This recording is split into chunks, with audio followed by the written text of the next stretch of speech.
To our channel Bora chemistry classes. बेटा आज हम फिर से कार्बन एंड इट्स कंपाउंड्स का नेक्स्ट टॉपिक केमिकल प्रॉपर्टीज लेके आए हैं। आज हम लोग इसे स्टडी करेंगे कि कार्बन और उसके कंपाउंड जो होते हैं वो कौन कौन सी केमिकल प्रॉपर्टीज को शो करते हैं। ओके बेटा, सबसे पहले हम लोग यहाँ देखते हैं कि कौन कौन सी प्रॉपर्टीज ये शो करेंगे। नंबर वन, पहले ये शो करते हैं बेटा कंबशन। एक तो दिखाते हैं ये क्या, कंबशन रिएक्शंस दिखाते हैं। अभी वन बाय वन हम इन्हें डिस्कस भी करेंगे सबको सेपरेटली। कंबशन रिएक्शन दिखाएंगे। नेक्स्ट आपका हो जाता है एडिशन रिएक्शन दिखाते हैं। थर्ड है आपका सब्स्टिट्यूशन रिएक्शन।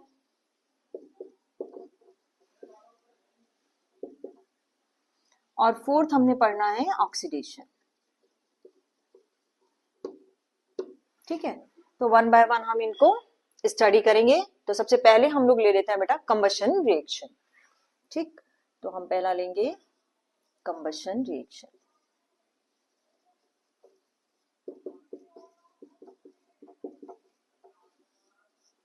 चलिए देखिए, सबसे पहले तो कंबशन क्या होता है। अगर आप ऑक्सीजन की प्रेजेंस में क्या करते हैं, किसी चीज को बर्न करते हैं, तो उसी को हम क्या बोलते हैं बेटा, कंबशन बोलते हैं। अब क्योंकि हम यहाँ कार्बन और उसके कंपाउंड्स ले रहे हैं तो हम उसी के बारे में बात करेंगे कि अगर हम कार्बन और उसके कंपाउंड्स को एयर की प्रेजेंस में बर्न करते हैं तो वो क्या प्रोडक्ट आपको देते हैं। वो आपको क्या देंगे, कार्बन डाइऑक्साइड और वाटर का फॉर्मेशन करते हैं, साथ में हीट और लाइट को प्रोड्यूस करते हैं। ऑलराइट, तो एग्जाम्पल लेके समझते हैं इसको। तो कंबशन में हमने क्या करना है, सपोज मैं मीथेन ले लेती हूँ, ठीक है ना। तो ये क्या है, हाइड्रोकार्बन है, इसको हम बर्न कर रहे हैं इन द प्रेजेंस ऑफ एयर। जब इसको बर्न करते हैं तो बेटा क्या है, एक तो क्या बनता है प्रोडक्ट आपका, कार्बन डाइऑक्साइड का फॉर्मेशन होता है और एक होता है वाटर का। ठीक, साथ में आपको क्या मिलता है, हीट और लाइट मिलेगा in the form of energy. ठीक है ना, ये तो एनर्जी का फॉर्म हो गया। प्रोडक्ट मेन आपके क्या होते हैं, कार्बन डाइऑक्साइड और वाटर होते हैं। बैलेंस देख लेंगे, इक्वेशन बैलेंस से नहीं है। एक कार्बन, एक दो ऑक्सीजन है, दो और एक तीन, हाइड्रोजन है यहाँ चार, यहाँ पर दो ही है, तो बेटा बैलेंस कर दो। तो ये हो गया टू और ये टू टू जब फोर। देखो दो ऑक्सीजन यहाँ है, दो ऑक्सीजन यहाँ हो गई, चार हो गई ना, तो यहाँ पर बैलेंस कर देंगे तो टू आ जाएगा मल्टीप्लीकेशन में। तो ये हो गया आपका मीथेन का। नेक्स्ट अगर आप इसको ले ले, दूसरा वो ले लेते हैं डेरिवेटिव, हम मिथाइल अल्कोहल ले लेते हैं सपोज, ठीक है ना। तो यहाँ मिथाइल अल्कोहल की रिएक्शन जब आप क्या कराते हैं, एयर में प्रेजेंस ऑक्सीजन के साथ कराते हैं, यानी इसका जब कंबशन करते हो तो ये आपको क्या देता है, कार्बन डाइऑक्साइड, वाटर और क्या मिलेगा बेटा, हीट और लाइट तो मिलेगी ही मिलेगी। करेंगे तो देखो कार्बन के कितने एटम है, यहाँ पर भी वन है और यहाँ पर भी वन है। और हाइड्रोजन चेक करो, तीन और एक चार यहाँ पर है, और आपके पास यहाँ कितने, दो हैं। तो अगर मैं इसे बैलेंस करती हूँ तो टू करना पड़ेगा यहाँ पर। अब यहाँ ऑक्सीजन कितने हो गए, दो और दो चार ऑक्सीजन यहाँ है, दो और एक तीन है। अगर मैं इसको ऑक्सीजन को बैलेंस करती हूँ तो दो मुझे यहाँ रखना पड़ेगा। अब अगेन दो कार्बन हो गए तो यहाँ एक ही कार्बन है, फिर यहाँ टू करना पड़ेगा, है ना। अब हाइड्रोजन को भी चेक कर लो, कितने हो रहे हैं, तीन दो ये हो गए, थ्री टू जो सिक्स ही हो गए, और दो ये सात आठ हो रहे हैं ना ये बेटा। और ये हमारे पास दो ही थे, तो इसको बैलेंस करो अब अगेन, तो ये हो गया फोर टू जा एट हो जाएगा। अब ऑक्सीजन के कितने बचे टोटल हमारे पास, टू टू जब फोर ये हैं और फोर ये हैं, अब हो गए एट, है ना। तो हमको यहाँ डालना पड़ेगा फोर। तो ये बैलेंस इक्वेशन है मिथाइल अल्कोहल की। जब मिथाइल अल्कोहल का आपने कंबशन किया तो कार्बन डाइऑक्साइड और वाटर तो बनना ही बनना है, क्योंकि हमारे पास यहाँ क्या है, ये हाइड्रोकार्बन है, और हाइड्रोकार्बन के पास कार्बन और हाइड्रोजन है, तो दो प्रोडक्ट तो आपको मिलने ही मिलने हैं। सी से आपको वो CO2 का फॉर्मेशन करेगा, और H की प्रेजेंस की वजह से वो क्या करेगा, वाटर मॉलिक्यूल आपको देता है। तो कंबशन में कार्बन डाइऑक्साइड और वाटर का फॉर्मेशन हुआ। नेक्स्ट एक और एग्जांपल ले लेते हैं। अगर हम यहाँ इथेनॉइक एसिड ले लेते हैं, है ना, और उसका कंबशन करते हैं एयर की प्रेजेंस में, तो बेटा वही सेम प्रोडक्ट मिलेंगे आपको, carbon dioxide, water, heat and light. Again इसको बैलेंस करते हैं, फटाफट करेंगे। देखो वन टू, दो कार्बन यहाँ है, एक कार्बन यहाँ है, बैलेंस करो, दो कार्बन हो गया। देन हाइड्रोजन को बैलेंस करिए, थ्री और वन फोर, तो टू टू जब फोर हो गया। अभी ऑक्सीजन चेक करेंगे कितना आ रहा है, दो और दो चार, है ना। और यहाँ कितने हो गए, टू टू जा फोर और टू सिक्स हो रहे हैं यहाँ, तो सिक्स हो रहे हैं, इसका मतलब मैं टू टू जा फोर ये कर लेती हूँ और दो ये अगेन है, तो ये हो गए सिक्स।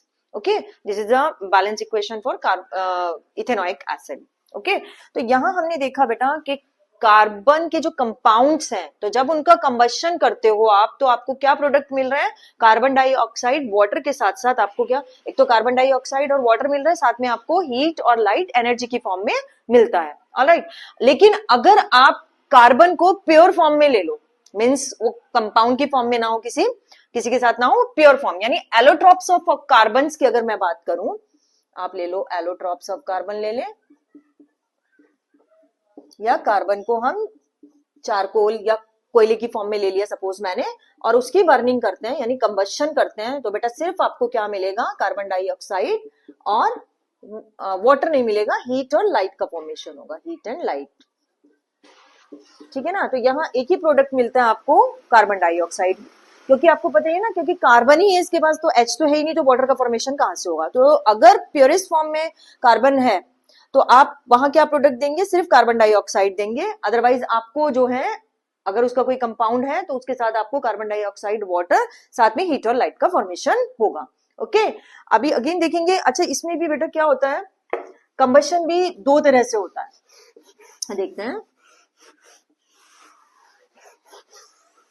देखो, अब कंबशन क्या होगा? कंबशन को हम कह सकते हैं कि भाई ये दो तरह से हो सकता है। नंबर वन, या तो ये कंप्लीटली कंबशन हो, कंप्लीट कंबशन हो,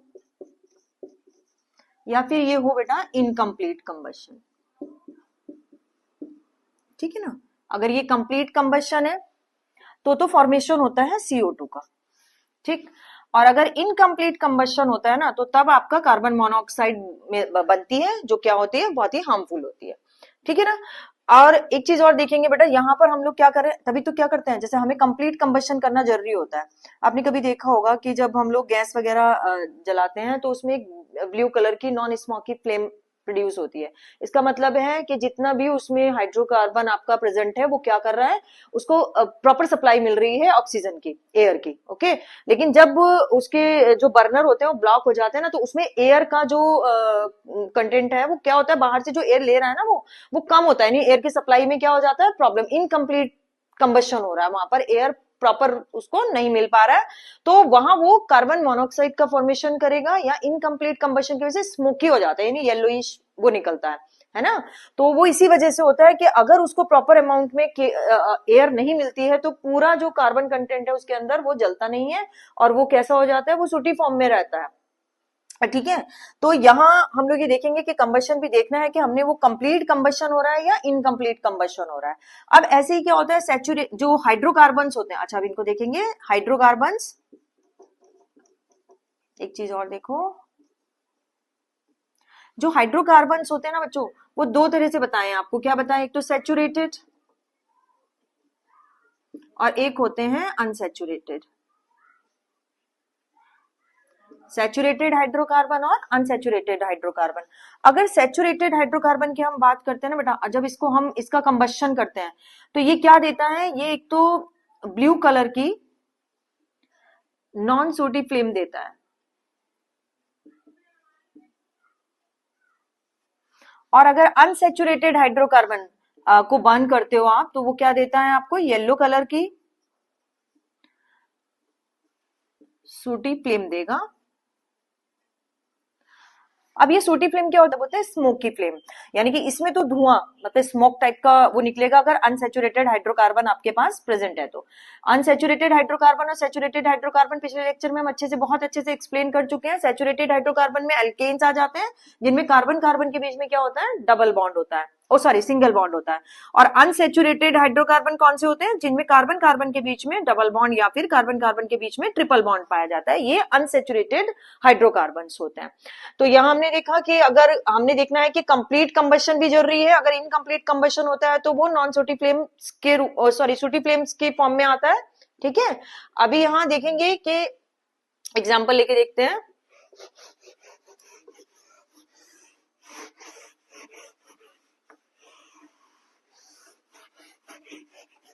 अरे बेटा, ये स्पेलिंग यहाँ करेक्शन कर लेंगे, SUB सब्स्टिट्यूशन। ओके, चलिए बेटा नेक्स्ट देखेंगे सब्स्टिट्यूशन रिएक्शन। सब्स्टिट्यूशन रिएक्शन कौन सी रिएक्शन होती है? Substitution reactions are those reaction in which hydrogen atoms are replaced by other atom like chlorine are called substitution reaction. Okay, तो यहाँ पर कोई भी हाइड्रोकार्बन अगर हम ले रहे हैं बेटा, तो उसमें से हाइड्रोजन को क्या करना है, हमने रिप्लेस करना है बाय अदर एटम. ऑलराइट, जैसे यहाँ पर हम लेंगे क्लोरीन को ले रहे हैं, तो इसमें हम लोग ले लेते हैं एग्जांपल. सपोज मैं मीथेन की रिएक्शन क्लोरीन के साथ कर रही हूँ, that is also called the, अगर मैं क्लोरीन के साथ करूँ that is also called the chlorination.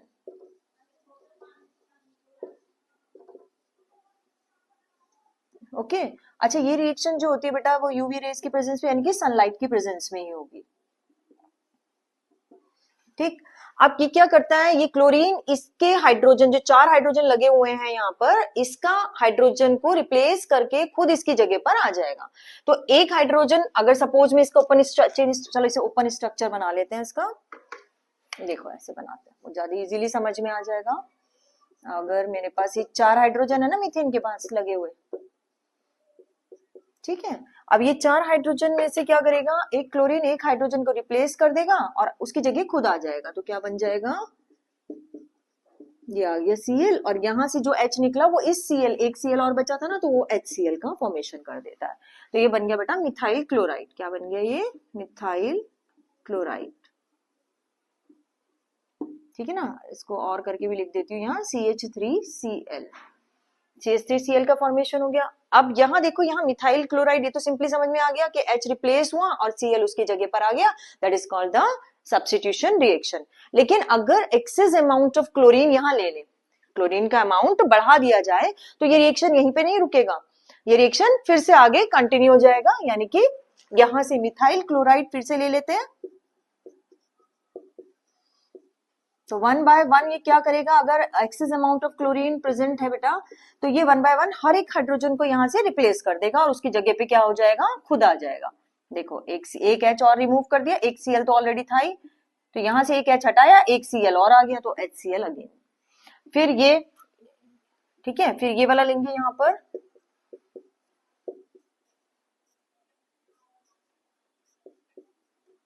ये Cl2 लेना, यहाँ मैंने ये गलती से लिख दिया.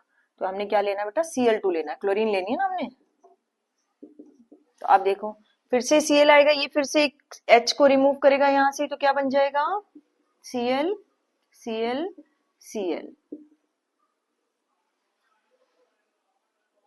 Again H C Cl Cl Cl Cl2, क्या बन जाएगा बेटा, Cl Cl Cl Cl HCl. ये तो हाइड्रोक्लोरिक एसिड हो गया, ये डाइक्लोरोमीथेन हो गया. क्या हो गया, डाइक्लोरो, ये डाइक्लोरोमीथेन हो गया. ये आपका ट्राइक्लोरोमीथेन हो गया, या फिर इसको क्लोरोफॉर्म भी बोलते हैं, क्लोरोफॉर्म. ये आपका कार्बन टेट्राक्लोराइड हो गया बेटा.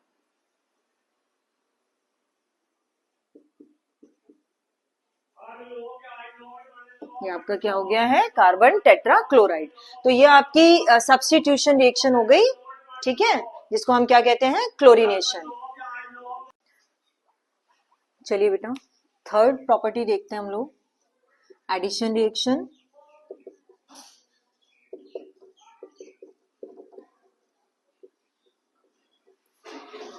इसमें लिखेंगे थोड़ा सा, it is the characteristic property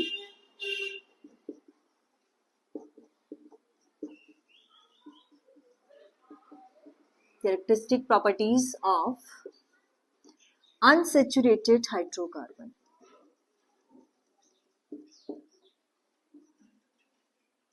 hydrocarbons. Okay, जैसे आपका सब्स्टिट्यूशन रिएक्शन जो होता है बेटा, वो सैचुरेटेड हाइड्रोकार्बन की क्या होती है, कैरेक्टरिस्टिक प्रॉपर्टी होती है. क्लोरीनेशन हमने पढ़ा था ना इससे पहले. तो ऐसे ही जो एडिशन रिएक्शन होती है वो अनसैचुरेटेड हाइड्रोकार्बन्स की क्या होती है, कैरेक्टरिस्टिक प्रॉपर्टीज होती है. ओके, होता क्या addition reaction, addition reaction are those reaction in which unsaturated hydrocarbons like alkene and alkynes reacts with other molecule like chlorine, hydrogen, water molecule. okay, and forms, और क्या देंगे आपको, ये सेचुरेटेड हाइड्रोकार्बन देते हैं। यानी जब अनसेचुरेटेड हाइड्रोकार्बन आपका हाइड्रोजन से या क्लोरीन से या फिर आपका वाटर मॉलिक्यूल से कंबाइन करता है तो वो क्या हो जाता है बेटा, वो सेचुरेट हो जाएगा। ओके, तो आपका जब इसका हाइड्रोजनेशन एक देखेंगे, हम सबसे पहले हाइड्रोजन के साथ रिएक्शन देख रहे हैं, तो इस जो हाइड्रोजन के साथ रिएक्शन होती है उसको हम हाइड्रोजिनेशन भी बोलते हैं। क्या बोलते हैं? हाइड्रोजिनेशन। तो हाइड्रोजिनेशन में हम लोग क्या करेंगे, H2 के साथ ऐड करें, H2 को ऐड करेंगे किसमें, अनसेचुरेटेड हाइड्रोकार्बन यानी कि एल्कीन या एल्काइंस में। सपोज मैं यहाँ कोई एल्कीन ले रही हूँ, यहाँ इथाइन ले लेते हैं, इथीन ले लेती हूँ, CH2 डबल बॉन्ड CH2। ठीक, जब इसमें मैं H2 ऐड करूंगी इन द ये क्या बना लेगा, आपका बन जाएगा CH, ऑलरेडी 2 था ना, एक H और आ जाएगा तो CH3 सिंगल बॉन्ड CH3। अच्छा, ये जो रिएक्शन होगी बच्चों, ये क्या होगी, कैटलिस्ट की प्रेजेंस में होती है। ओके, हाँ, हम लोग कौन सा कैटलिस्ट लेंगे बेटा, निकिल ले लेंगे। ओके, ये क्या है, एक कैटलिस्ट है। ये रिएक्शन के रेट को क्या करेगा, इंक्रीज करता है। तो कैटलिस्ट का काम क्या है, रेट को, इसके रेट को क्या करेगा, बढ़ा देगा। तो यहाँ ये आपने क्या लिया था, अनसेचुरेटेड हाइड्रोकार्बन है, ये डबल बॉन्ड है ना, तो ये अनसेचुरेशन को शो करता है। और यहाँ आपके क्या आ गए, CH2, ये हो गया C2H6 हो गया, इथेन बन गया है ना, इसको क्या लिख सकते हो आप, C2H6। तो ये इथेन का फॉर्मेशन हो गया, तो ये सेचुरेटेड में कन्वर्ट हो गया। ओके, तो ये क्या है, जो एडिशन रिएक्शन है वो क्या शो करेंगी कि आपका अनसेचुरेटेड हाइड्रोकार्बन किसमें चेंज हो जाता है, सेचुरेटेड हाइड्रोकार्बन में चेंज हो जाएगा। नेक्स्ट देखते हैं, जैसे आपका, अच्छा यहाँ पर वनस्पति तेल से जो होता है, जो वेजिटेबल ऑयल्स होते हैं उनको किसमें कन्वर्ट करते हैं, वेजिटेबल्स घी में कन्वर्ट करते हैं, डालडा, वनस्पति घी सुना होगा ना।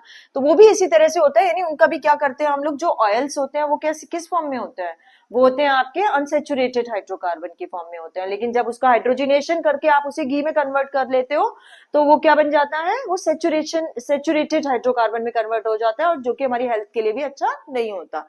अब देखेंगे कि कैसे आप वनस्पति तेल को, जैसे वनस्पति तेल को हम लिख सकते हैं C डबल बॉन्ड C, इसमें हम 4 R लगा देंगे, 4 एल्काइल ग्रुप इसके साथ एडेड है। यहाँ पर हम हाइड्रोजन से रिएक्शन करा देते हैं, then it forms CHHR R,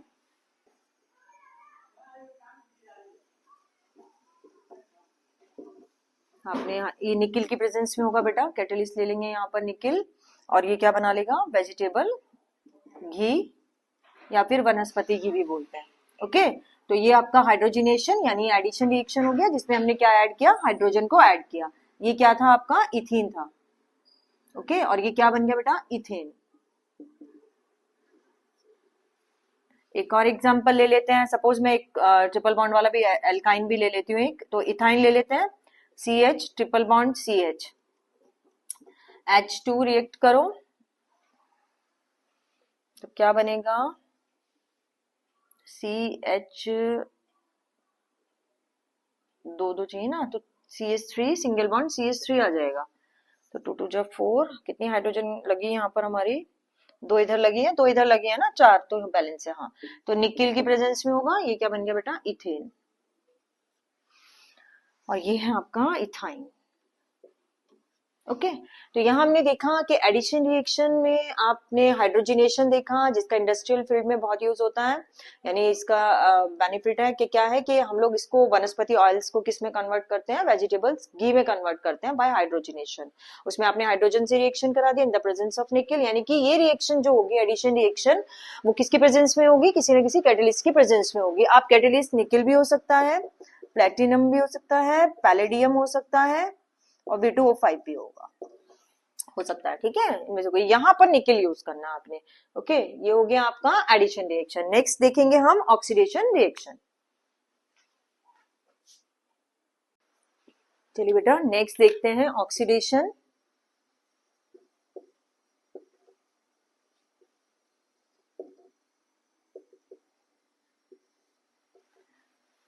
अब ऑक्सीडेशन में क्या होता है बेटा, हमें निसेंट ऑक्सीजन चाहिए होती है, जो कि किससे मिलेगी आपको, स्ट्रॉन्ग ऑक्सीडाइजिंग एजेंट की प्रेजेंस में रिएक्शन होगा।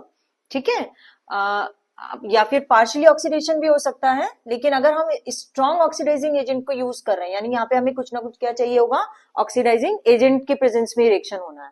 ओके, तो ऑक्सीडाइजिंग एजेंट कौन सी होंगी यहाँ पर,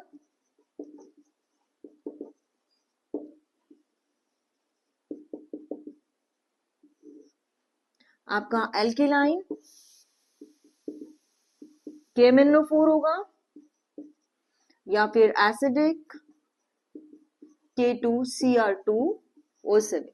ओके, ये क्या है बेटा, K2Cr2O7, ये सब क्या है, स्ट्रॉन्ग ऑक्सीडाइजिंग एजेंट है। अगर आप इनकी प्रेजेंस में रिएक्शन कराते हो देन वो देखेंगे अभी हम क्या होगा। तो हमें यहाँ पर क्या करना है, अपने ऑक्सीडाइजिंग एजेंट लेने हैं, जैसे KMnO4 K2Cr2O7। KMnO4 को बोलते हैं पोटेशियम पर मैग्नेट, क्या बोलते हैं इसको, पोटेशियम पर मैग्नेट, और ये है potassium dichromate.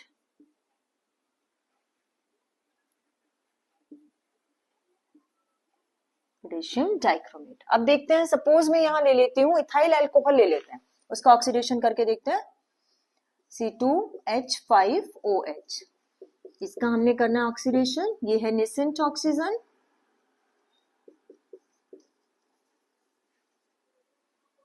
in the presence of alkaline, KMnO4 ले लेते हैं, कोई भी एक ले सकते हैं।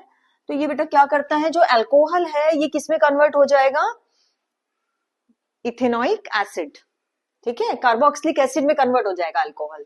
तो यहाँ जितना भी नंबर कार्बन का है उतना ही ओइक एसिड कन्वर्ट करना है आपने, COOH।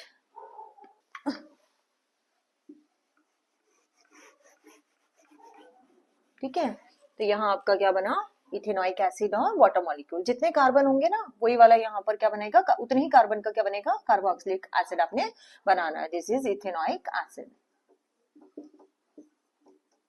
और ये आपका हो गया इथेनॉल।